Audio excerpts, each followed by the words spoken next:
या शुभ दिवशी वाढदिवसाच्या दिवशी कार्यकर्त्याची संवाद साधावा मार्गदर्शन. भारत मातेला विनम्र अभिवादन करतो. छत्रपती शिवराय, महात्मा ज्योतिबा फुले, वीरांगना अहिल्यादेवी होळकर, पूज्य बाबासाहेब आंबेडकर यांना सुद्धा नतमस्तक होते. खरं तर 35 वर्षापासून आपण अतूट प्रेम, तेव्हा जिव्हाळा, तेवढीच आम्ही पाहतोय आपली माया आमच्यावर आहे. कार्यकर्त्याशिवाय नेता घडत नाही आणि नेत्याला जर मजबूतपणे उभं करायचं असेल तर कार्यकर्त्याची इमानदारी, त्याची प्रामाणिकता, त्याची जनतेवर असणारी निष्ठा फार महत्वाची असतं. मला माहित आहे सगळ्यांना खुर्च्या इथं बसायला भेटणार असतात, पण खुर्ची भेटण आणि बसन एवढे तुम्ही लहान नाही, त्या खुर्चीपेक्षा महान आहे एवढं बच्चू कडू नक्की माहित आहे. खुर्ची हा विषय फार महत्वाचा नाहीये. तेव्हा आम्ही हे सगळ्यांनी लक्षात घेतले पाहिजे का एखाद्या लहान गावातून सुरू होणारी ही लढाई आपण जे सुरू केली त्याला 30 वर्षाचा काळ, 3 शतक आपण मागे टाकलेले. कोणाला वाटत नव्हतं त्या एखाद्या बच्चू कडू नावाचा कार्यकर्ता होईल आणि त्याच्या मागे हे सगळे कार्यकर्ते जात पात धर्म पंथ पक्ष सगळे सोडून एका निष्ठेपोटी आम्ही पाहतो जमा होणाऱ्या कार्यकर्त्याला बच्चू कडूचा मानाचा मुद्रा आहे. त्या सर्वांचं मात्र आभार मानायचं. आम्ही हारलो तरी तुम्ही डगमगले नाही. त्याच ताकदीने उभा राहणारा कार्यकर्त्यांनी डोळ्यासमोर पाहत होते. मग ठेकेदारी भेटलं नाही भेटत, पैसा कमावता येईल नाही कमावता येईल, त्या विचाराने आम्ही काही लोक समोर जात होतोय. आणि हार म्हणजे काय आम्ही पाहतोय राजकारणातली हार. आम्ही सांगतोय छत्रपतीला 350 किल्ले जिंकले आणि कित्येक हार नशिबी आली, पण छत्रपती 1 इंच सुद्धा मागे आले नाही. त्या हारेतून सुद्धा विश्व निर्माण केलं. 23 किल्ले उघडले दिले. आमचे संभाजी राजे 8-9 वर्षाचे असताना आणि छत्रपती शिवाजी महाराज स्वतः आम्ही पाहतोय औरंगजेबाच्या कैदेत होते. 23 किल्ले गेल्यानंतर आणि छत्रपती खुद आग्र्यात अटक असल्यावर काय सगळ्या आशा संपल्या होत्या. पण ह्या महाराष्ट्राची शान आन बान, हा महाराष्ट्राचा इतिहास, 23 किल्ले गेल्यावर 350 किल्ले जिंकले. 350 हा महाराष्ट्राचा इतिहास आहे. जातीपातीच्या पलीकडे जाऊन रयतेचं काम करणं, तलवारीनं युद्ध जिंकलं जाते असं नाहीये, पण ते तलवार कोणासाठी उचलले जाते, कोणासाठी ती खऱ्या अर्थानं चालवल्या जाते, ते सामान्य माणसासाठी होती. इथल्या गोर गरीब शेतकऱ्याचा पिकाच्या एका दाण्याला सुद्धा खाऊ देता कामा नये. प्रत्येक पीक आणि पिकाचा प्रत्येक दाणा माझ्या शेतकऱ्याच्या घरापर्यंत गेला पाहिजे, तो जगला पाहिजे, सगळ्यांना पोटाशी लावता आलं पाहिजे, उपाशी कोणी राहता कामा नये. हा छत्रपतीचा मूल मंत्र तुमच्या आमच्या डोक्यात कार्यकर्त्यांनी ठेवणं गरजेचं. मी किती मोठा आहे काय आहे महत्वाचं नाही. विधानसभा गेली, विधान परिषद आली म्हणून आम्हाला महायुता कामा नये. आम्ही अधिक शेवटच्या कार्यकर्त्यापर्यंत, शेवटच्या घटकापर्यंत जावं लागणार आहे. ही शिवसेनेचा भगवा झेंडा ज्या विदर्भात आम्ही पाहतोय काही 2-3 तालुक्याशिवाय दिसत नाही, तो शिवसेनेचा भगवा झेंडा प्रत्येकाच्या घरावर मान सन्मानानं गर्वानं कसा फडकत त्या पद्धतीने समोर जावं. माननीय एकनाथजी शिंदे साहेबांना जो विश्वास ठेवला त्या विश्वासानं आम्हाला समोर जायचं आहे. येणाऱ्या काळामध्ये जास्तीत जास्त आमदार एकटा बच्चू कडू येण्यासाठी आम्हाला विधान परिषद नाही भेटले. विदर्भाच्या कानाकोपऱ्यातून पुन्हा शिवसेनेचा, मी त्या दिवशी बोललो, पहिली शाखा गांधी पुलावर ओपन केली तेव्हा म्हटलं शिवसेना गरीबाची, शिवसेना सामान्य कार्यकर्त्याची, शिवसेना आम्ही पाहतोय अतिशय शेवटचा घटक असणारा त्याचा आवाज म्हणजे शिवसेना आहे. शिव भोलेनाथ पण तशाच गरीब माणसाचा आहे. तुम्ही आम्ही पाहतोय जेव्हा आम्ही महादेवावर जातो तिथं श्रीमंत लोकांची गर्दी कमी असतं आणि गाव खेड्यातला एकदम शेवटचा घटक माग शंभू भोलेनाथाच्या त्या रांगेत दिसत. शंभू भोलेनाथ तिथे शिव आहे, शिव भोलेनाथ आणि छत्रपती शिवाजी महाराजातही शिव आहे. हे 3 शिव म्हणजे गरिबासाठी धावणारे. सामान्य माणसासाठी तळपणार आहे. राजकारण चुलीत जरी गेलं तरी चालेल, पण आम्ही कधी धर्माच्या नावावर जातीच्या नावावर राजकारण केलं नाही. ते कर्तृत्वाच्या ताकदीवर आम्ही सांगतोय, अख्खा विदर्भ आमच्या झेंड्याखाली आणल्याशिवाय ही शपथ तुम्हाला आम्हाला घ्यावं लागेल. विकासाच्या कामात आणि मग सरकार कसं चालावं, सरकारने कसं घेरावं. काही लोक आम्ही आणू पाणू, काही लोक म्हणे आता घरी गुलाम झाला, आमची बाईट नाही आला, चिल्ला नाही आला नाहीये. आम्ही त्यांना सांगितलं, काय आमचे कार्यकर्ते त्याच्यावर होते, थोडस काही पदाने भेटले तर नाराजीचा सूर लावतोय. अरे आम्ही तुम्हाला सांगतोय, एक पद गेला म्हणून तुम्ही विचार पायाखाली ठेवणार आहे. आणि या बच्चूकडून आम्ही सांगतोय, आमदारकी गेल्यानंतर जिथं सगळं भुईसपाट झालं होतं तिथून लढाई सुरू झाली आणि 1.5 वर्षाच्या लढाईत 1500 रुपये असणाऱ्या दिव्यांगाचा पगार बच्चू कडू आमदार नसताना रस्त्यावर तुमच्या आशीर्वादानं, तुमच्या कर्तृत्वानं 2,500 नेला.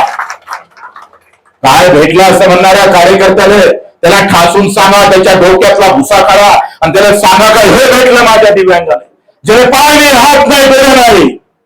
त्याच्यासाठी लढणारं एखादं नाव आलं सांगा.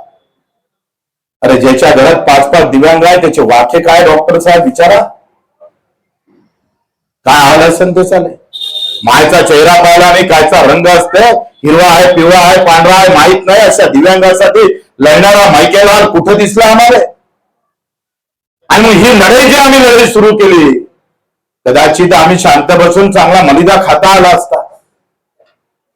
पण रायगडचं उपोषण झालं, रायगडच्या 3 दिवसाच्या उपोषणावर बैठक लागली, नंतर टेमा आंदोलन झालं, रक्तदान शिबिर झालं. तिथून आम्ही पाहतोय आमचं मोठीच 7 दिवसाचं उपोषण झालं, सातत्य त्याच्यात आपण ठेवलंय. पोटाने चिमटा देऊन आम्ही पाहतोय, हा शेतकऱ्याचा आवाज, मजुराचा आवाज. सभागृहात नसताना सुद्धा सभागृहाच्या बाहेर जेव्हा सभागृहात उतरला जात नव्हता तेव्हा बच्चू कडू आम्ही सांगतो रस्त्यावर उतरण्याचं काम केलं. मित्र, ही ताकद आणि ताकद फक्त अचलपूर, चांदूर बाजार या मातीत आहे, या अमरावतीच्या मातीत आहे. ते आम्ही उभ्या महाराष्ट्राला दाखवलंय. अरे तुम्ही लढा जातीपाती धर्मासाठी, तो मराठी हा हिंदी सागर, अरे हा तुमची साल हो. आम्ही लढतोय कष्टासाठी, कष्टातल्या काम करणाऱ्या लोकांसाठी. शेतकरी, मजूर, कष्टकरी, वंचित, पिछडा, जो काय वंचित असेल, माझी भांडी घासणारी महिला असेल, पिल्ले मिलच्या कामगारांचं 6 महिने आम्ही पाहतो पगार नाही, आणि तो 50% भेटत नाही. का गए बटेंगे कटेंगे वाले, कोई आवाज नाही. लोक असं म्हणायचे का आता सेनेचा झेंडा घेतला म्हणजे बच्चू कडू सभागृहात बोलणार नाही. आम्ही सांगितलं, सत्ता महत्वाची नाही, सत्य महत्वाचं आहे, सत्य महत्वाचं आहे. आणि या सत्यासाठी बच्चू कडू काही करायला तयार आहे. जरी भगवा झेंडा आमच्या खांद्यावर असेल, भगवा दुपट्टा आमच्या खांद्यावर असेल, पण डोक्यातला शेतकरी, डोक्यातला मजूर, डोक्यातला कष्टकरी, डोक्यातली सेवा आमच्या डोक्यातून मेल्यावरही जाणार नाही. आमचा मुर्दा सुद्धा तोच बोंबलणार आहे, मैं किसान का बेटा हूं. या विचारानं तुम्हाला आम्हाला एकत्र होऊन काम करावं लागतंय. आला, सत्कार केला, होल्डिंग लावलं, पद भेटले, गाडीत बसले म्हणून संघटना चालत नाही. संघटना चालवायला गावाखेड्यातल्या कार्यकर्त्याने, वार्डातल्या कार्यकर्त्याने गरीबापर्यंत जावं लागतं. त्याचं दुःख काय ते विचारावं लागतं, त्याच्या दुःखावर फुंकर घालावं लागतं. तो कुठल्या जातीचा आहे हे न पाहता त्याला मदत करावं लागतं. झेंडे घेऊन लढाई जिंकता येते पण सेवा करता येत नाही. झेंड्याची लढाई सत्तेपर्यंत नेतं, झेंड्याच्या रंगाची लढाई सत्तेपर्यंत नेतं, पण ते सत्यापर्यंत जाण्यासाठी कष्टाची गरज असतं, त्याच्याबद्दल आपुलकीची गरज असतं. तो विचार आम्हाला खऱ्या अर्थानं महाराष्ट्राच्या कानाकोपऱ्यात शिवसेनेचा हा भगवा आणि एकनाथ शिंदे साहेबांची सेवा आम्ही ठरवलंय. सांगितलं, संघटना जरी आमची प्रहार असले, राजकारणात शिंदे साहेबांशिवाय आमचा कोणी गुरु नानक चला आहे, अंतिम आहे. शिंदे साहेबांच्या सोबत ताकदीने उभं राहण्याचं काम तुम्हाला आम्हाला इथं सगळ्यांना करावं लागणार आहे. हाय ती सेवा डबल, दुप्पट, टिप्पट वाढवावी लागणार आहे. आणि मग अशा या सेवेसाठी आमच्या कार्यकर्त्यांना कटिबद्ध राहिलं पाहिजे, तो ताकदीनं उभा राहिला पाहिजे. आम्हाला कदाचित वर्षभर नाही भेटला तरी चालेल, पण आम्हाला त्या गावखेड्यातून आवाज आला पाहिजे, अरे त्या गावात आमचा शिवसैनिक जाऊन गेला आणि मग पेटतं घर थांबलं. घर पेटवणारा शिवसैनिक नाही, घराची आग विझवणारा शिवसैनिक आम्हाला पाहिजे. घर पेटवणं सोपं आहे, त्याला काही वेळ लागत नाही, पण पेटलेलं घर विझवाले आयुष्य चाललं जातं, उभं करायला आयुष्य जातं. आणि तुमच्याकडून अपेक्षा काही लोक स्पर्धा लागली असेल का मी नगरसेवक झालं पाहिजे, मी सभापती झालं पाहिजे, मी जिल्हा परिषद मध्ये आलो पाहिजे, मला सगळं जमलं पाहिजे, 4-5 ठेके अधिक वाढून भेटले पाहिजे. पण त्या कार्यकर्त्याला वाटणं चांगली गोष्ट आहे, पण त्या कार्यकर्त्यांना हा विचार करणं गरजेचं आहे का मला ज्या कार्यकर्त्यानं उभं केलं, ज्याला बच्चू कडूंना निवडून आणलं, त्या कार्यकर्त्याचा विचार करून आम्ही पाहतो त्या कार्यकर्त्याची इज्जत इब्रत वाचून खऱ्या अर्थानं आम्ही मोठं होत आलो पाहिजे. नाहीतर रोड केला आणि बदलामी आमच्या डोक्यावर आली. लई बेकार रोड झाला. कोण होता रे तो? तुमचाच होता. पैसे कमवायला काही हरकत नाही, पण कोणाचं वाटोळं करून पैसे कमवायची गरज नाही. सगळं चांगलं व्यवस्थित ठेवून आम्ही सांगतोय, पैसा ज्या जिच्याजवळ आहे अदानी अंबानीजवळ, तो निवडणूक नाही लढू शकत, चुनक्या भी नाही आ सकता. आखरी कामाची जोड पैशाला पाहिजे असतं आणि त्या विचारानं आपल्याला एक पाऊल टाकावं लागेल. येणारी जिल्हा परिषद आहे, पंचायत समिती आहे, नगरपालिका हारलो आपण अचलपूरमध्ये. मला माहित आहे अचलपूर आणि परत शहराचा स्वभाव मला माहित आहे. एक मुसलमान उभा राहिला, दुसरा हिंदू राहिला का काम जमलं, कामाची गरज नाही आहे. आपोआप ते हिंदू मुसलमानाची लढाई. हा भगवा झेंडा ज्या छत्रपती शिवरायानं गौतम बुद्धानं हाती घेतला, तो भगवा झेंडा सगळ्यांना सावलीत घेण्याचं काम करेल, सगळ्यांना सोबत घेण्याचं काम करेल. त्या विचाराला आम्हाला समोर जावं लागेल. आणि मग येत्या काळात आम्ही तर 4 दिवस झाले विधानसभेत. लोक मला महाराष्ट्रातून फोन करते, मला बच्चू भाऊ आतापर्यंत मी विधान परिषद पाहिलीच नाही, पण तुम्ही गेल्यानंतर त्याच्याशिवाय दुसरं काही पाहतच नाही. कारण लोकांना सत्यापेक्षा सत्य महत्वाचं असतं, सत्ता महत्वाची नसते. आम्ही ज्या ताकदीनं बोललो, आम्हाला काही भीती नाहीये, आमचं कोणी काही वाटोळे करणार नाही. नागपूरची एक केस थांबली होती आणि आमच्याच मित्र पक्षातल्या बड्या नेत्यानं ते केस चालू ठेवली, बोर्डावर आणली, जिच्यात 5 वर्षाची सजा होईल अशा प्रकारची व्यवस्था करण्याची काही प्रयत्न चालू आहे. फिर रुकणे वाले थोडे आहे. अखेर आम्ही पाहिजे आम्ही कुठे थांबतोय. 350 केसेस पैकी 200 केसेस अजून आहे कोर्टाच्या बोर्डावर पेंडिंग आहे, पडून आहे. माझ्या ठिकाणी दुसरं असतं ना भाऊ, बस जमून टाका, बंद मारा हे सगळं. पण छाती ठोकपणे लढत राहतोय. म्हणजे काही लोकांकडून फोन आला, तुमचे 4-5 कागदपत्र 4-5 फाईल आमच्याकडे आले, तुमचं आता सगळं गारद होणार आहे. गारद करने वाला अभी पैदा नहीं हुआ, बच्चों को कहा गारद करेंगे. आम्ही त्याला भीत नाही, तो विचार आहे आमच्या डोक्यात येत नाही. वेळात वीर दवडले सात धन्याची फौज जेव्हा 40,000 लोक तुटून पडतात, तेव्हा 40,000 फौज आम्ही पाहतो त्या 7 लोकांची तळपती तलवार पाहून माग पावलं टाकतं. ये हमारी जीत है, ये विचार से चलते हैं. आणि त्या विचारानं आम्हाला समोर जायचं आहे मित्र. येत्या काळात सुद्धा आम्ही आता विधान परिषद मध्ये गेलोय, कर्मचाऱ्यांच्या ग्रामपंचायतच्या कर्मचाऱ्यांच्या 3 अटी रद्द केल्या. संगणक परिचालकांसाठी आम्ही आवाज उठवला. मंत्र्याने आम्ही पाहतोय खोटं बोलत होता, आम्ही सांगत होतो खोटं बोलू नका. आरोग्य मंत्र्याकडे आम्ही सांगितलं का दिव्यांगासाठी स्पेशल खाटा असल्या पाहिजे. त्याने सांगितलं आम्ही GR काढतो. फिरले बिनबाबत आम्ही बोललो. आकाश पुणकर जे मंत्री आहे त्यांनी सांगितलं आम्ही मीटिंग घेतोय. 4 दिन में कहा तक जा रहे. लोकांनी 2-3, 4-4 वर्ष झाले माहितच नाही कुठून रस्ता चालला कुठून निघून राहिला. 4 दिवसाला आपण चौफेर, पण माझ्या खासगी शाळा काही जास्तीचे पैसे घेत. मेळघाटातल्या मजुराचे हाल कसे होतं, शेतमजुरासोबत न्याय झाला पाहिजे हा आवाज आहे. आम्ही तिथं उठून ताकदीनं असं नाही आहे पायजा साहेब म्हणा, पायजा साहेब नाही करा लागते, नाहीतर आमचे भाषण असते भाऊ पायजा हो थोडस जमून टाकता आमचं सहाच्या काय भीक मागायला चाललं. सत्ता कोणाची असू दे पण ज्या विचारानं कार्यकर्त्यांना आम्हाला घडवलं, ज्या विचारानं कार्यकर्ता आमच्या सोबत राहिला तो विचार आम्ही सांगतोय कधी पाहू देणार नाही. औषध गोष्ट असतातच कार्यकर्ते, उसमें ज्यादा ख्याल मत देना. पण मला विश्वास आहे जमिनीवरचा वार्डातला शेवटचा कार्यकर्ता जात पात धर्म पडून विचारानं ताकदीनं माझ्यासारख्या माणसानं 4 वेळेस निवडा तुमच्या सगळ्या कार्यकर्त्याची कृपा आहे. तुम्ही सगळ्यांना मेहनत घेतलेली आहे.